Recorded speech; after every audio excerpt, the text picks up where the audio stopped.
तो chapter start करने जा रहे हैं हम, चैप्टर 12 हाइड्रोकार्बन्स। बेटा रिकॉर्डिंग हो रही है?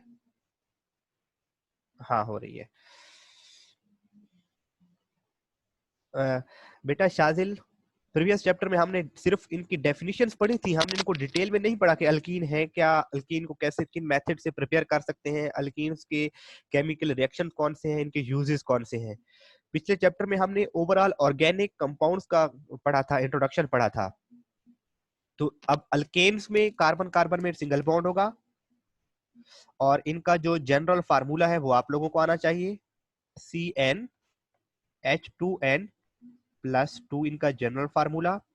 जो अल्कीन्स है बेटा, अल्कीन में कार्बन, कोई से भी दो कार्बन एटम के दरमियान डबल बॉन्ड होगा और इनका जनरल फार्मूला CnH2n होगा। और लास्ट हम पढ़ेंगे अल्काइन। अल्काइन में कार्बन कार्बन के दरमियान ट्रिपल बॉन्ड होगा और इनका जनरल फार्मूला होगा CnH2n-2। ये कुछ चीजें प्रीवियस टॉपिक्स में से रिकॉल हो जाएंगी बेटा हमारी। ये हमने पढ़ने हैं अल्केन, अल्कीन और अल्काइन। तो आप लोग रेडी हैं बेटा, हम स्टार्ट करें। 19 पार्टिसिपेंट्स हैं, लेट मी चेक कि कौन कौन आ चुके हैं।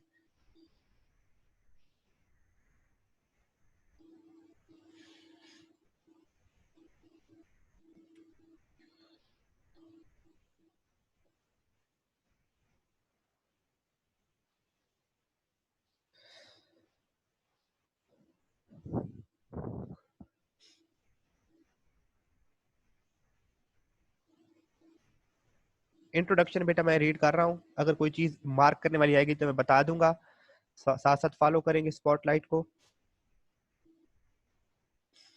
The simplest class of organic compounds is hydrocarbons, consisting of only carbon and hydrogen elements. ये organic compound में सबसे simplest है। Carbon is the only element capable of forming stable extended chains of atoms bonded through single, double or triple bonds. Carbon is only element capable of forming extended chains, और इस ability को हमने catenation का नाम दिया था, पिछले chapter में हम इसको पढ़ के आए थे कि जो extended chains of atoms bonded through single, double and triple bond, ये एक्सटेंडेड चेन्स बनाने की जो प्रॉपर्टी थी कार्बन की, that was called catenation. Hydrocarbons are divided into 4 general classes depending upon their nature of bonds present in their molecules. These are, अब बेटा जो major classes हम डिस्कस कर रहे हैं होती, इसकी जो मेजर क्लासेस हैं वो 4 किस्म की हैं। एक है बेटा अल्केन्स, जिनमें कार्बन कार्बन के दरमियान single bond, alkenes carbon carbon double bond, alkyne carbon carbon triple bond, और एंड एरोमेटिक्स। ये क्या था बेटा, अगर आप कुछ याद हो, हमने प्रीवियस चैप्टर में पढ़ा था एरोमेटिक्स, एरोमेटिक हाइड्रोकार्बन पढ़े थे, वो क्या होते हैं? एरोमेटिक हाइड्रोकार्बन क्या होते हैं, कोई बता सकता है?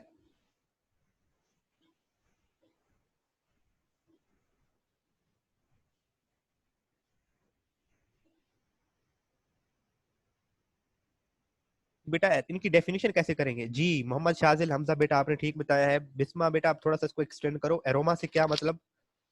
जी ऐसे कार्बन और हाइड्रोजन के ऐसे ऑर्गेनिक या ऐसे साइक्लिक कंपाउंड्स जिनमें बेंजीन रिंग हो, जिनमें बेंजीन रिंग हो। और बेंजीन रिंग कौन सी थी?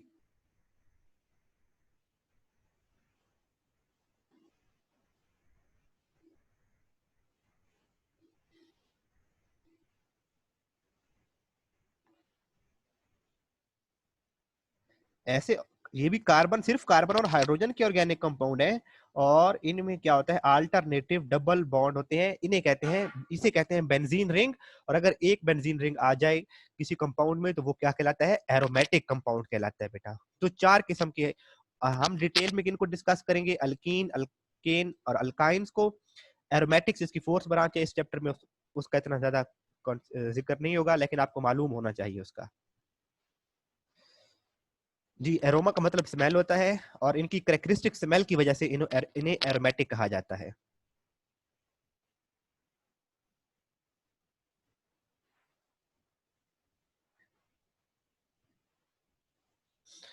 Hydrocarbons are further classified as saturated and unsaturated. इनको मजीद बेटा हम 2 ग्रुप्स में डिवाइड कर सकते हैं, सैचुरेटेड और unsaturated. The members of the, अभी सैचुरेटेड और अनसैचुरेटेड डिस्कस करेंगे ये क्या होते हैं, वेरी इंपॉर्टेंट शॉर्ट क्वेश्चन भी आता है सैचुरेटेड और अनसैचुरेटेड का। बेटा जिनमें बेंजीन रिंग नहीं होता उन्हें सिर्फ साइक्लो, वो कहा था हमने, नॉन बेंजोइड कहा था। जिनमें शाजिल बेटा जिनमें बेंजीन रिंग, ऐसे साइक्लिक कंपाउंड जिनमें बेंजीन रिंग होता है उन्हें एरोमेटिक कहते हैं, और जिनमें बेंजीन रिंग नहीं होता उन्हें नॉन बेंजोइड कहते हैं, नॉन बेंजोइड कंपाउंड कहते हैं। सर उसमें, सर एरोमेटिक में कितने कोवलेंट बॉन्ड होते हैं? बेटा एरोमेटिक में कोवलेंट बॉन्ड डिफरेंट हो सकते हैं। अभी जो आपके सामने शो हो रहा है तो इसमें कितने कोवलेंट बॉन्ड है, ये देखें, ये आपके कंपाउंड सामने शो हो रहा है, इसमें कितने ऑर्गेनिक कोवलेंट बॉन्ड है? 1 2 3 4 5 6 7 8 9 10। लेकिन अगर दो बेंजीन रिंग आपस में जुड़ जाएं, इधर तीसरा बेंजीन रिंग जुड़ जाए, तो और number of bond, covalent bond different हो सकते हैं। अब ये काउंट करने वाला क्वेश्चन नहीं आएगा कहीं पर भी आप कि इसमें कितने कोवलेंट बॉन्ड है। ठीक है बेटा, तो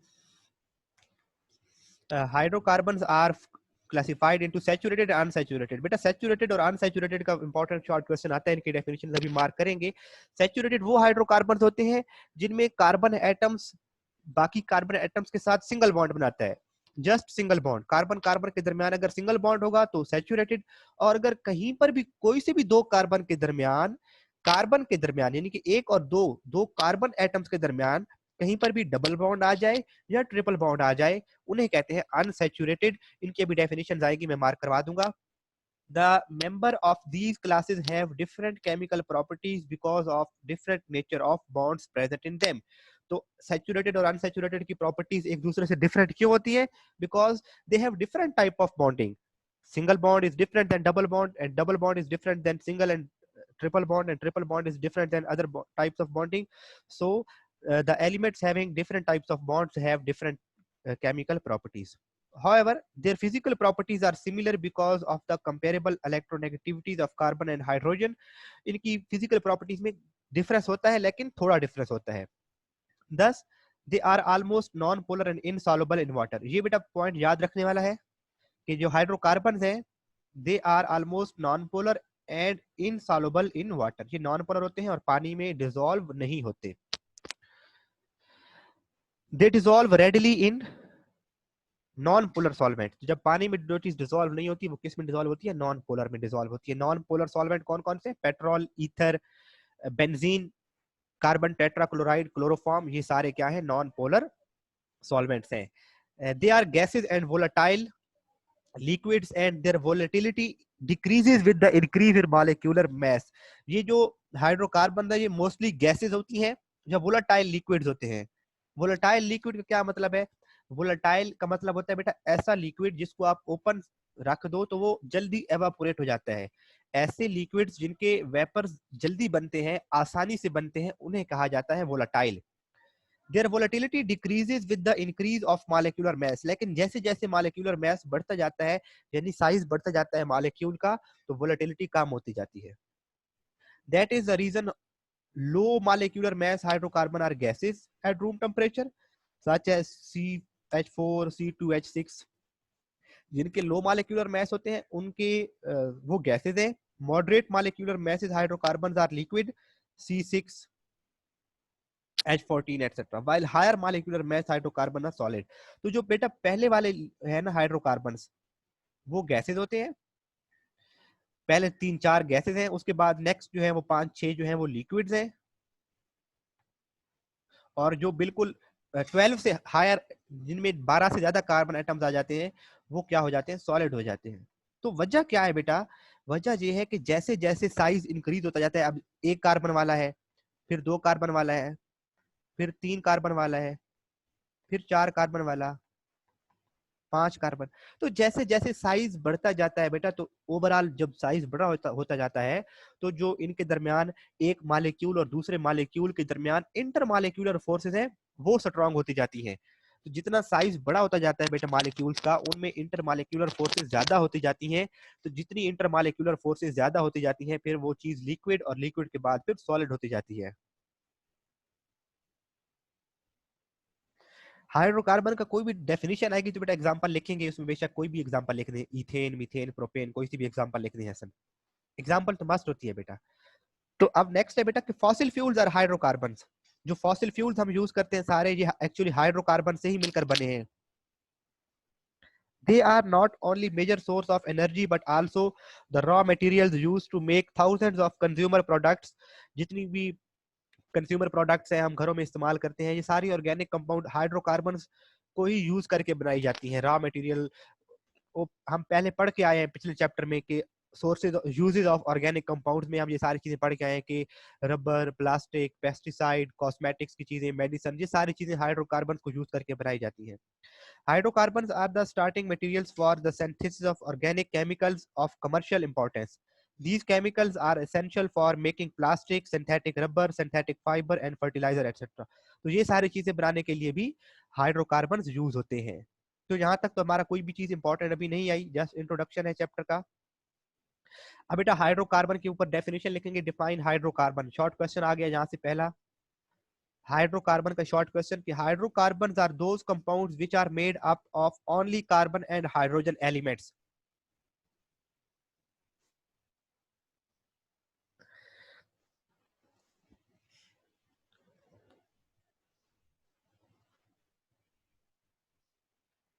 और फिर बेटा एक और बात लिखता है कि hydrocarbons are regarded as,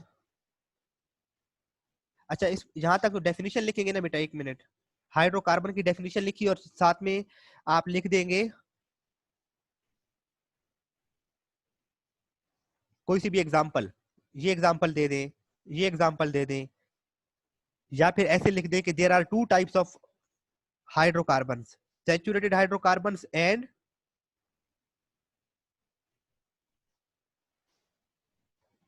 saturated and unsaturated hydrocarbon. यानी कि बेटा एक इनकी पहले आप डेफिनेशन लिख देंगे, फिर एक एग्जांपल दे देंगे, और फिर आप ऐसे भी लिख सकते हैं थर्ड पॉइंट पर कि there are two types of hydrocarbon, saturated hydrocarbons and unsaturated hydrocarbons. Hydrocarbon की डेफिनेशन के साथ एग्जांपल और ये दो पॉइंट लिख देंगे। एक यहाँ पे और शॉर्ट क्वेश्चन लिखे बेटा,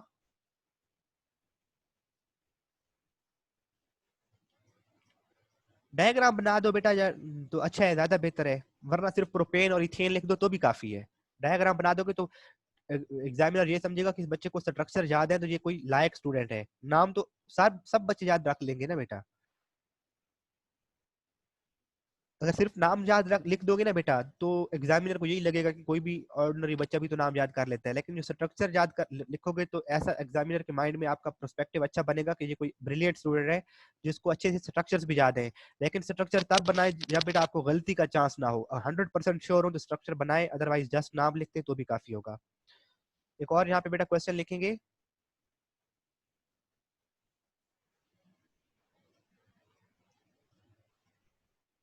why hydrocarbons are called parent organic compounds।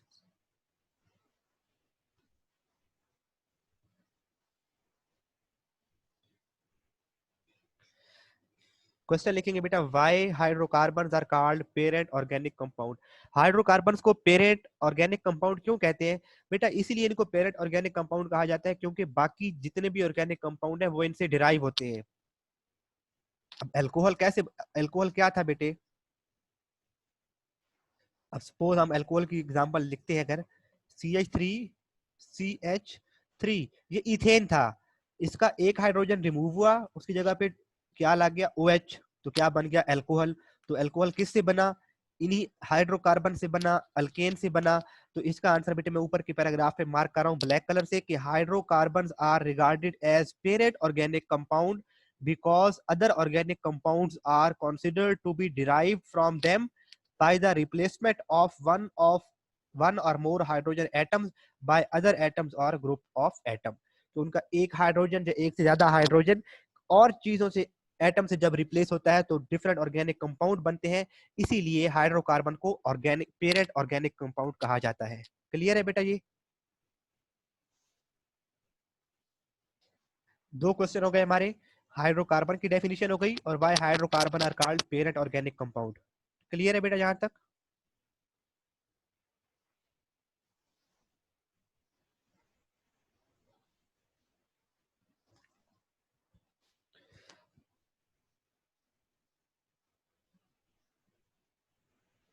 बेटा हम ये वाला, बेटा ये वाला,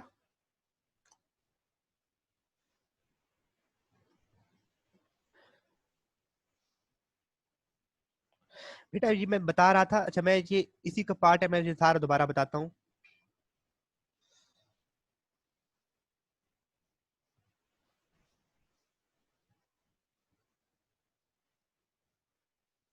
बेटा ये आपको मैंने कहा कि क्वेश्चन लिखे, आप लोगों ने क्वेश्चन लिखा कि why hydrocarbon are called parent organic compound. Hydrocarbon को पेरेंट ऑर्गेनिक कंपाउंड क्यों कहते हैं? तो इसकी बेटा मैं लेके चलता हूँ आपको व्हाइट बोर्ड पर, वहां समझाता हूँ।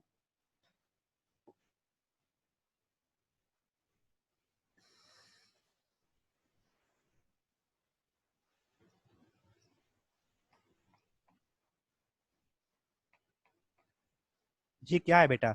दो कार्बन वाला इथेन। अगर हम इसको क्या करें, इसका एक हाइड्रोजन को किसी और ग्रुप से रिप्लेस कर दें, ये देखिए इसके तीसरे हाइड्रोजन की जगह पर तीसरे हाइड्रोजन को OH से रिप्लेस कर दिया, तो ये क्या बन गया? एल्कोहल बन गया। अगर इसी के तीसरे हाइड्रोजन को, इसकी एक हाइड्रोजन एटम को हेलोजन से रिप्लेस कर दूं, तो ये क्या बन जाएगा? अल्काइल हैलाइड बन जाएगा। तो यही बात कह रहा है बेटा कि हम इन हाइड्रोकार्बन्स को पेरेंट ऑर्गेनिक कंपाउंड इसीलिए कहते हैं क्योंकि अगर इनका एक हाइड्रोजन या एक से ज्यादा हाइड्रोजन को किसी एक एटम या किसी ग्रुप ऑफ एटम से रिप्लेस करें तो बहुत से नए ऑर्गेनिक कंपाउंड बन जाते हैं। तो ये अल्कोहल भी इसी अल्केन से बनना है, ये अल्काइल हैलाइड भी इसी अल्केन से बनना है। ये आर किससे बनता है बेटा? अल्काइल ग्रुप किससे बनता है? इन्हीं अल्केन से बनता है। और आर के साथ OH आए तो ये समथिंग एल्स, आर के साथ Cl आए तो ये समथिंग एल्स, आर के साथ अगर NH2 ग्रुप आ जाए तो इट बिकम समथिंग एल्स, इसी आर के साथ अगर ये वाला ग्रुप आ जाए COOH आ जाए तो ये कुछ और बन जाता है। तो यही बात का है कि अगर अल्केन का एक हाइड्रोजन रिप्लेस करके कोई और एटम या ग्रुप ऑफ एटम आ जाए तो नए ऑर्गेनिक कंपाउंड बनते हैं। तो क्योंकि इसी अल्केन से आगे बहुत से ऑर्गेनिक कंपाउंड्स न्यू बन रहे हैं, तो हम इन्हें क्या कहते हैं? पेरेंट ऑर्गेनिक कंपाउंड कहते हैं। नहीं बेटा ये स्ट्रक्चर नहीं लिखने, ये आपको समझाने के लिए मैंने बनाए हैं। तो मैं दोबारा अब डेफिनेशन की तरफ चलता हूं। अब होप कि आपको क्लियर हो जाएगा बेटा कि हाइड्रोकार्बन्स आर रिगार्डेड, बेशक इधर लिख लेंगे, hydrocarbons are called the parent organic compound because other organic compounds are considered to be derive from them. कि जो बाकी ऑर्गेनिक कंपाउंड है वो इनसे डिराइव हुए हैं बाय रिप्लेसमेंट ऑफ वन और मोर हाइड्रोजन एटम्स, एक या एक से ज्यादा हाइड्रोजन एटम रिप्लेस हो बाय अदर एटम और ग्रुप ऑफ एटम्स। तो आप लिख सकते हैं वैसे यहाँ पर फॉर एग्जाम्पल, मैं लिख देता हूँ एग्जाम्पल भी यहाँ पे लिख देते हैं बेटा। For example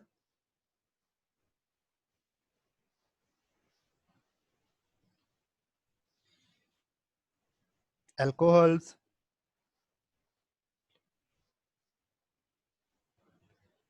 hides, etc.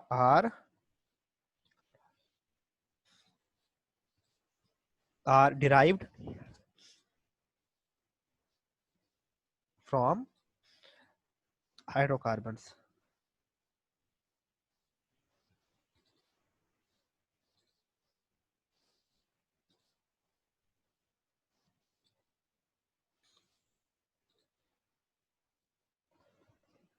नहीं बेटा एग्जाम्पल ना लिखें, बस इतना लिख दें, ये काफी है। यानी कि डेफिनेशन लिख दें, साथ में एग्जाम्पल लिख दें। Alcohol, aldehyde etcetera are derived from hydrocarbons. ठीक है बेटा? अब आ गई समझ हमदा, इब्राहिम, बिस्मा बेटे समझ आ गई? जी बेटा अल्कोहल्स, बस से पहले गलत लिख दिए, अब इसको ऐसे ही कंसिडर कर लो, मिस्टेक हो गई है, मैं लिख देता हूँ एल को।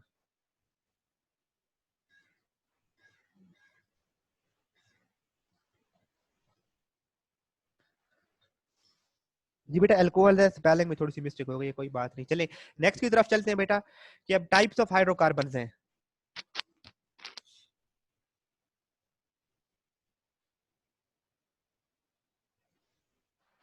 On the basis of structure hydrocarbons are divided into two main classes.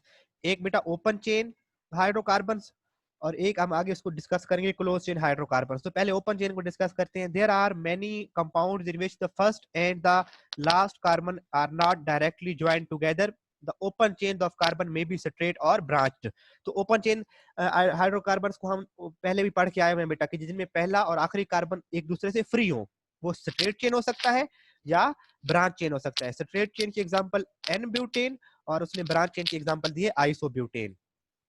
आगे बेटा फिर इसकी टाइप्स हैं, यानी कि ओपन चेन वाले की टाइप्स को हम डिस्कस करने जा रहे हैं और वो इंपॉर्टेंट है। सैचुरेटेड हाइड्रोकार्बन वेरी इंपॉर्टेंट बेटा। Open chain hydrocarbons are further subdivided into saturated and unsaturated. तो पहला बेटा सैचुरेटेड हाइड्रोकार्बन लिखें बेटा, define saturated hydrocarbon, very important short question. Hydrocarbons in which all the four valencies of carbon atom are fully satisfied, saturated by single bonds with other carbon atoms and hydrogen atoms are called saturated hydrocarbons।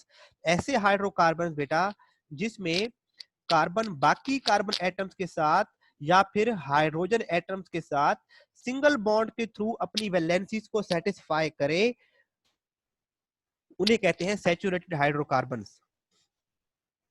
जहां पर सब carbon atoms के दरमियान, सारे carbon atoms के दरमियान अगर single bond होगा तो उन्हें कहेंगे saturated hydrocarbons.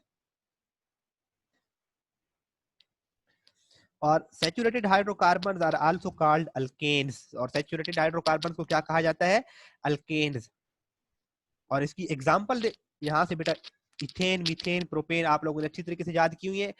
All are examples of saturated hydrocarbons. ठीक है बेटा, यहां तक इसकी डेफिनेशन और एग्जांपल लिखेंगे।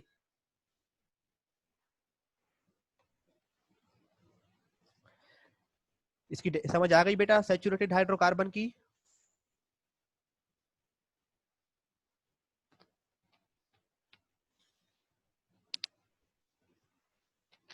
नेक्स्ट की तरफ मूव करते हैं बेटा।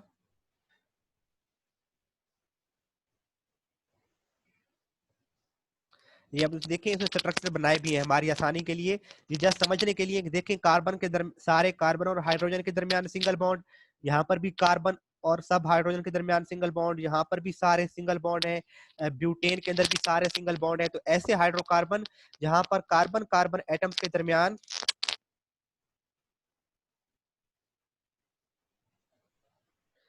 बेटा कार्बन, याद रखिएगा हमेशा कार्बन 4 बॉन्ड बनाएगा। कार्बन जब 3 बॉन्ड बनाएगा तो वो अनस्टेबल होता है, वो फौरन किसी और चीज के साथ रिएक्ट करके अपना 4th बॉन्ड भी बना लेता है। जी बेटा मैं बता देता हूँ नया बेटा। Hydrocarbons in which all the 4 valencies of carbon atom, carbon atom की वैलेंसी 4 है, कार्बन एटम मजीद 4 एटम्स के साथ कंबाइन हो सकता है अगर वो सारी की सारी 4 valencies are satisfied by single bonds with other carbon atoms and hydrogen atoms. यानी कि अगर एक कार्बन एटम, यहाँ पर नीचे वाले स्ट्रक्चर में देखें, इसमें देखें अगर कार्बन सब हाइड्रोजन एटम्स के साथ, या फिर इसे इथेन में देखें कार्बन दूसरे कार्बन और बाकी हाइड्रोजन के साथ सिंगल बॉन्ड के थ्रू अपने 4 वैलेंसीज को सेटिस्फाई करता है, तो इन्हें कहते हैं सैचुरेटेड हाइड्रोकार्बन्स। और सैचुरेटेड हाइड्रोकार्बन्स को अल्केन्स भी कहा जाता है। इसकी एग्जांपल मीथेन, इथेन एटसेट्रा हो जाएंगी। तो ऐसे बेटा हाइड्रोकार्बन्स जिनमें सिंपली आप ऐसे माइंड में रख लेंगे कि ऐसे हाइड्रोकार्बन जिनमें आपको कार्बन कार्बन एटम्स के दरमियान सिंगल बॉन्ड नजर आएगा, वो होंगे सैचुरेटेड हाइड्रोकार्बन्स। तो hydrocarbons in which all the 4 valencies of carbon are fully satisfied by single bonds with other carbon atoms and hydrogen atoms are called saturated hydrocarbons। अब जो अगर सिंगल बॉन्ड ना हो, डबल बॉन्ड सेचुरेट कर रहा, satisfy हो रही हो वैलेंसीज, तो उन्हें कहते हैं बेटा अनसैचुरेटेड हाइड्रोकार्बन्स। तो ये बेटा पिछले वालों का जनरल फार्मूला भी आप लोगों को पहले से मैंने समझाया हुआ है, CnH2n+2। अब अनसैचुरेटेड की तरफ देखिए बेटा, ये अक्सर वेरी इंपॉर्टेंट शॉर्ट क्वेश्चन आता है, differentiate between saturated and unsaturated hydrocarbons, differentiate between saturated and unsaturated. बेटा अनाया अभी समझ आ जाएगी, इसको भी करता हूँ ना अनसैचुरेटेड को, फिर दोनों को कंपेयर करेंगे तो समझ आ जाएगी। The hydrocarbons in which two carbon atoms are linked by double or triple bond are called unsaturated hydrocarbons। बेटा ऐसे हाइड्रोकार्बन्स जिनमें कार्बन कार्बन के दरमियान जस्ट सिंगल बॉन्ड होगा वो कहलाएंगे सैचुरेटेड। जितने भी कार्बन हो, 10 कार्बन हो, 20 कार्बन आ जाए, सबके दरमियान अगर कार्बन कार्बन के दरमियान सिंगल बॉन्ड होगा, ऐसे भी लिख सकते हैं बेटा कि the hydrocarbon in which two carbon की जगह पे लिख दोगे the hydrocarbon in which are carbon atoms are linked by single bond, तो वो हो जाएगा सैचुरेटेड। डबल और ट्रिपल की जगह पर अगर लिखते हैं single, the hydrocarbon in which carbon atoms are linked by single covalent bond they are called saturated hydrocarbons. और अगर बेटे कार्बन कार्बन में डबल बॉन्ड आ जाए या कार्बन कार्बन में ट्रिपल बॉन्ड आ जाए, कोई से भी दो कार्बन एटम्स के दरमियान डबल या ट्रिपल बॉन्ड आ जाए, तो इसकी डेफिनेशन हो जाएगी the hydrocarbons in which two carbon atoms are linked by double यहां पर and triple bond are called unsaturated hydrocarbons. तो अगर दो कार्बन एटम्स के दरमियान कहीं पर भी डबल बॉन्ड आ गया तो वो भी अनसैचुरेटेड कहलाएगा, और अगर ट्रिपल कोवलेंट बॉन्ड आ गया तो वो भी क्या कहलाएगा, अनसैचुरेटेड कंपाउंड कहलाएंगे। दोबारा इसकी डेफिनेशन को व्हाइट बोर्ड पे लेके चलते हैं बेटा।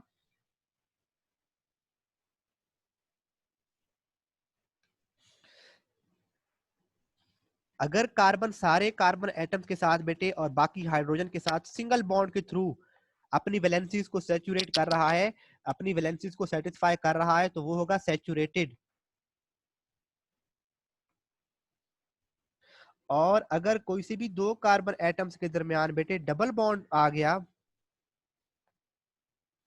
या कोई सी भी दो कार्बन एटम्स के दरमियान ट्रिपल बॉन्ड आ गया, तो उन्हें कहेंगे अनसैचुरेटेड।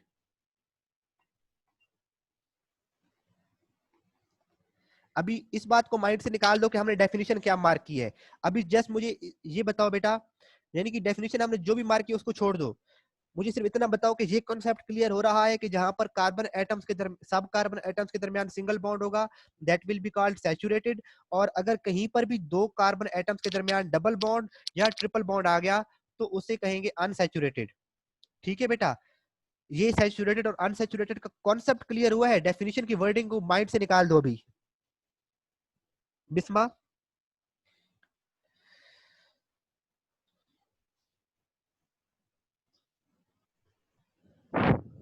जी बेटा, अब हम उसको देखते हैं, जाके डेफिनेशन को दोबारा देखते हैं बेटा।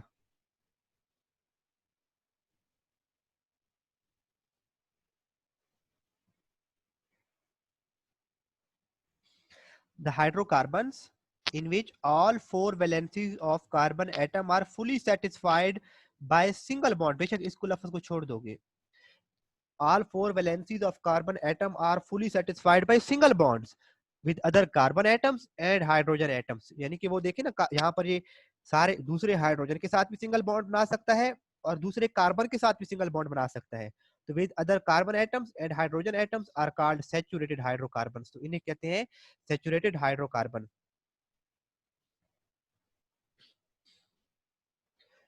और इसके बाद थोड़ा सा सबर करें इब्राहिम बेटा, मुझे डेफिनेशन कंप्लीट तो करने दे बेटा। आप लोगों का लिंक आ गया है, थोड़ा सा वेट करें डेफिनेशन, ताकि कल दोबारा हमें यही ना पढ़ाना पड़े बेटा।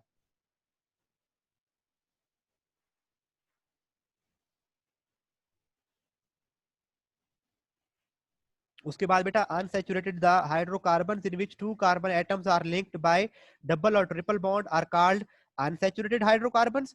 For example ethene and propene. ये नाम लिख देंगे काफी है बेटा, नाम लिख देंगे काफी है। ठीक है, यहाँ तक डेफिनेशन करेंगे। अब बेटा कल हम यहाँ से अल्कीन्स की और आगे अल्काइन की डेफिनेशन आएगी, उनको कल देखेंगे।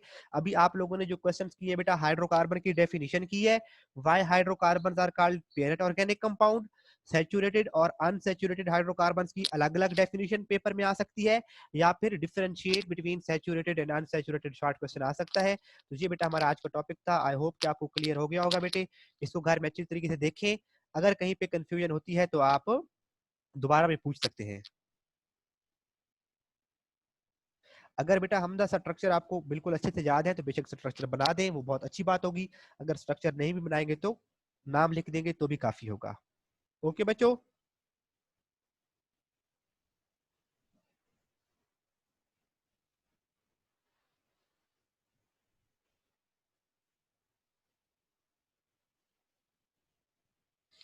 हाइड्रोकार्बन की एग्जांपल में स्ट्रेट चेन और ब्रांच चेन दोनों लिखे। जरूरी नहीं है बेटा हमदा, कोई एक भी एग्जांपल लिख दोगी ना काफी है। स्ट्रेट चेन की बेशक एग्जांपल दे दो। जस्ट हमने वो बताना है कि हाइड्रोकार्बन में कार्बन और हाइड्रोजन के कंपाउंड है, चाहे तो जैसी भी एग्जांपल दे दो उसकी। ओके बच्चों, अल्लाह हाफिज।